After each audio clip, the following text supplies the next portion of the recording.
Hey guys, welcome to the Big Blind Betting in Startup Ecosystem. Today we have some young minds with us, and that is where I want him to introduce himself and give a short brief on what he is building. So, any key concepts of the way you have motivated yourself, along with a strong introduction of yourself? Hey guys, I'm Achal Gowda. I'm from Bangalore itself.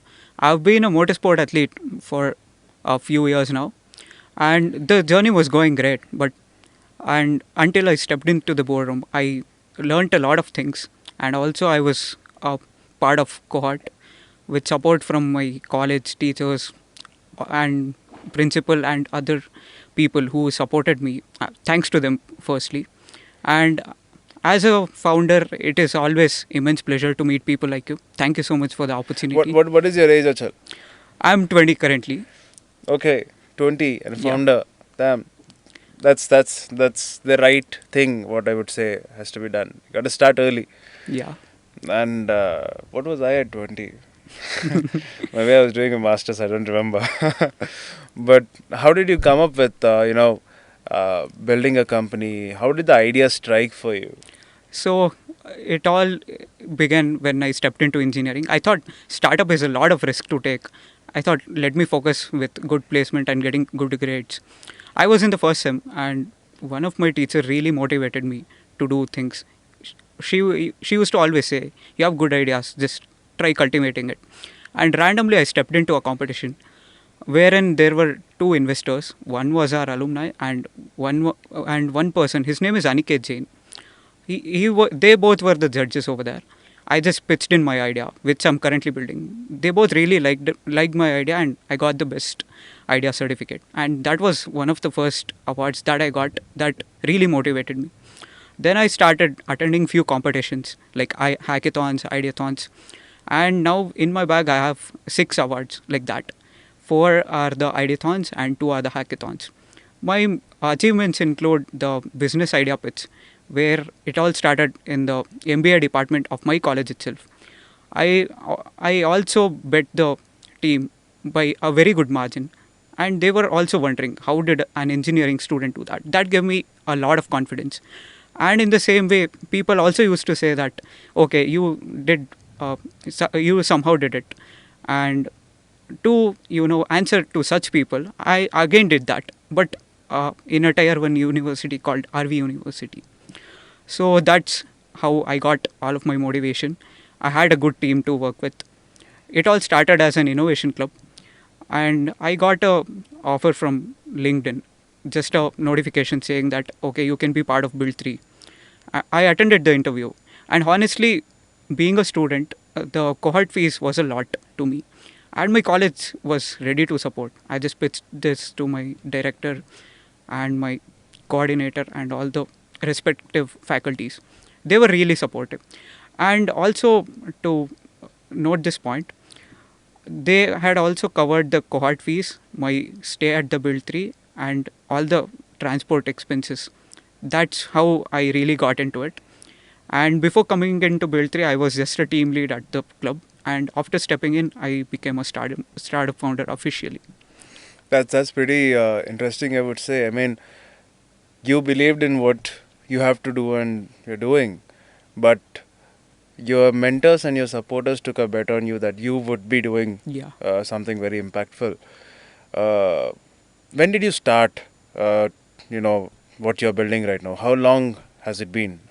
Actually, from my 10th standard, I had abstract idea that I can build something around. And for next 2 years, I was very isolated from people. I used to always think of it, wonder about it. Even betting on my academic scores, it just went down a bit. People thought I'm just done and I won't even pass. And somehow ended up in engineering. I love engineering. Got into mechanical, and at that time also people told me not to take mechanical. AI is the boom, and again I took a bet on myself. Went to the mechanical department. First sem a month, and I just told this idea to one of my faculty. She was like, "Come, you can take part in this event," and that's how I won that event. And I just went on winning. I used to get permissions all the time to get exempted from classes, I also got my attendance very well, thanks to my department. So roughly, maybe around a year is where you have been working on Yeah. this full focus. So how big, at this age, you're trying to build something. There is a lot of support which is needed and guidance which you do are getting from your mentors. But at the same time, you gotta have a lot of people believing in you. And then last time, when you shared me Yeah. a few of your workings, I was like, you have a pretty big team. Yeah, actually, the Who team are size, they? basically, they are my college mates. They are from very different departments. They include people from CSE, ISE, EC, Triple E, AIML, So you and picked up people with similar minds yeah, or exactly. vision like yours, and everyone was also into it, and you just stitched it up Yeah, to make what you're exactly. doing. What happened was, I had team of two. We started winning competitions. I became the team lead for the innovation club at my college. People started observing what I'm doing, and they were like, "Hey, we can join you as well." I interviewed, did a very strict interview, collected only a handful of people, and I'm also building a second startup as well, which is fully software side, and my team size is almost double now compared to what you have seen. Okay, that's. I'm like, lend me some people. So, pretty cool, man. But I mean, I do understand that the product what you're building is in a stealth mode, and of course, patentable thing. So that's where we do, keep a little secrets between us. But how what is the impact you are seeing it? I mean, your target market, what you're focusing, is it like in India or what? Maybe you can tell me something about the product what you're building in an overview way, and why you are building, so that anyone in the audience can understand the vision what you were able to Yeah. capture at a very young age. So I always used to observe that there is a lot of traffic in Bangalore. It just goes day by day increasing. People are now able to afford cars, and they are also able to afford bikes. I've seen so many vehicles that is driven by students itself, and the data of the traffic, it's just going up. It's not coming down, especially in metropolitan cities. I thought, why not make this as an advantage? So yeah, our product focuses on converting that waste energy from the traffic to making it something useful. And yeah, we focus on building the product that solves this issue of the traffic.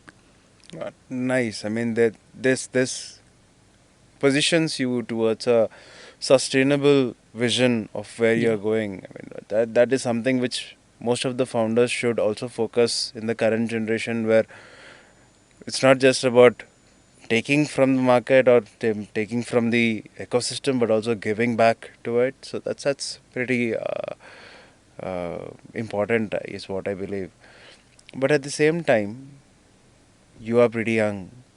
You definitely would have faced a lot of challenges. Yeah. Now, in these challenges, I want to understand the challenge of executing, the challenge of making the people execute.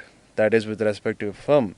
Now, again, I want to understand the challenge of raising money. Challenge, because you need to have that Hmm. support. You have the knowledge support. You need to have some financial support, so that you prove the people who have taken bet on you. So what was the challenge for you in terms of executing and So scaling? I started this in my first sem itself.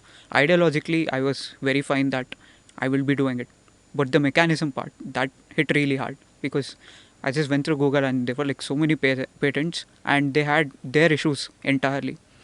And it was really shocking that many top scientists could not figure out the way to make it more efficient and cost effective. And I had very limited knowledge. I had just stepped into the mechanical engineering, not entirely. It was just basic science department, as you know, in the first year. Till the second sem, I was focusing on the mechanism itself. Then I found out the mechanism, tried it, simulated it. Even that failed because it was not that efficient and parts used to break down.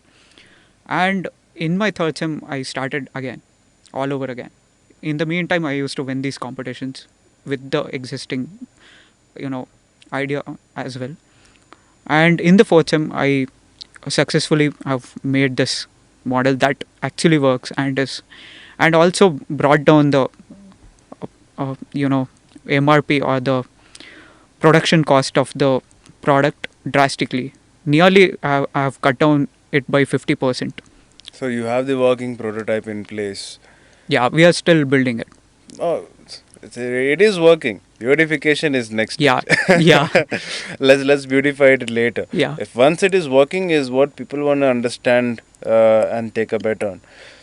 But I'm sure that you might have spoken with, raising money, because obviously it's a hardware related thing, yeah, and for nowadays everyone is focusing on software, AI, and everything, where you are focusing on hardware and something which is much more tangible.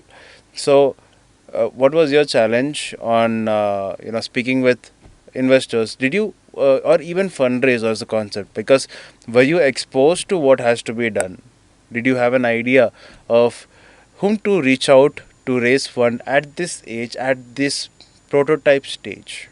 Did you have that focus? So, one of my coordinator teacher, there was also a person from our college itself. He is a very good robotics engineer now. He had built a startup around robotics. My teacher told that he was incubated at IIM back then. I think maybe in 2016 or 17. I don't remember exactly. And she always used to motivate me, saying that you can build something around. And recently I met that person also. He's very knowledgeable. So I thought there is a way around to get the money I require, but just that I kept on believing myself. And on a random day, I just checked my email, and I had got application of Build 3, and I just reached out. And yeah, I that's how I got into Build 3. And there are also so many challenges, like you need a lot of experts in the team to work on, and in every college there are many less people in mechanical engineering especially. So I had to take people from different departments such as CSE, ISE, who doesn't know anything about physics or mechanical things, had to educate them and make them work. So obviously, when you're having so many of people to partner with, you gotta have a lot of backing and support to going on. I think I know a fund, Bangalore-based. Have you heard of this fund called Campus Fund? No, I'm not aware They're of in it. Kormangla. I know them. So they bet on students Hmm. who are still, at the time of pass out, or who have passed out of the batch, and they do take bet even in the ideation stage, Hmm. specifically for young entrepreneurs. If you are about 24 or 25, you're not allowed. So I do Yeah. have a disadvantage there, but yeah, I think what you have is a track record, and what you are planning to do with a working prototype is something which you need to fetch out the right set of people who will understand your vision. I think this is where it has to be. But at the same time, how did you make everyone in your team work on a single motto? So yeah, they were all part of the student club initially. I used to, they all always used to admire my kind of success, because it was like I used to just go to competitions, and I had a month wherein there were three competitions and I won all three of them on a hat trick. People started observing me, and also there were so many students in the club. I interviewed them, not technically, but to understand their motto of life, and that's how I started connecting to people. It's like I had a partner from the initial days, and he also had good network, so we combined our network and somehow got the people Got it. working. And they also needed good motivation, and I told them what are the advantages and how it can help them make their CV better. So It's, that's it's how not they. just a CV anymore. Yeah. I mean, you're having a team, you're building something, you started a company, you're scaling it up to people with a working prototype. It's not a CV anymore. It is more of the value you are carrying as an individual, is what I would say. But that's pretty nice. I mean, if there is one thing which you would ask the audience, considering customers or investors, to bet on you in a single statement, can you tell me what is the thing what people need to take a bet on you? So, guys, as you know, hardware project doesn't only consist of the hardware part. We are also integrating AI into this. Being a mechanical student, I'm transitioning all the way from mechanical, EC, AI to the software part of it. To any person, not me, or there are so many people around just like me. They're doing their best to get out of this normal placement or the corporate. So what I want all the audience to do is support such type of people, so that India becomes the next China or maybe the next USA also. Great, then that's pretty insightful conversation. I understand the way you want to go ahead. Uh, I mean, the bet has to be done on an individual at the end. So great to have you with us, and looking forward to again speaking with you. Yeah, sure. Thank you for having me here, guys. Thank you, guys. See you again.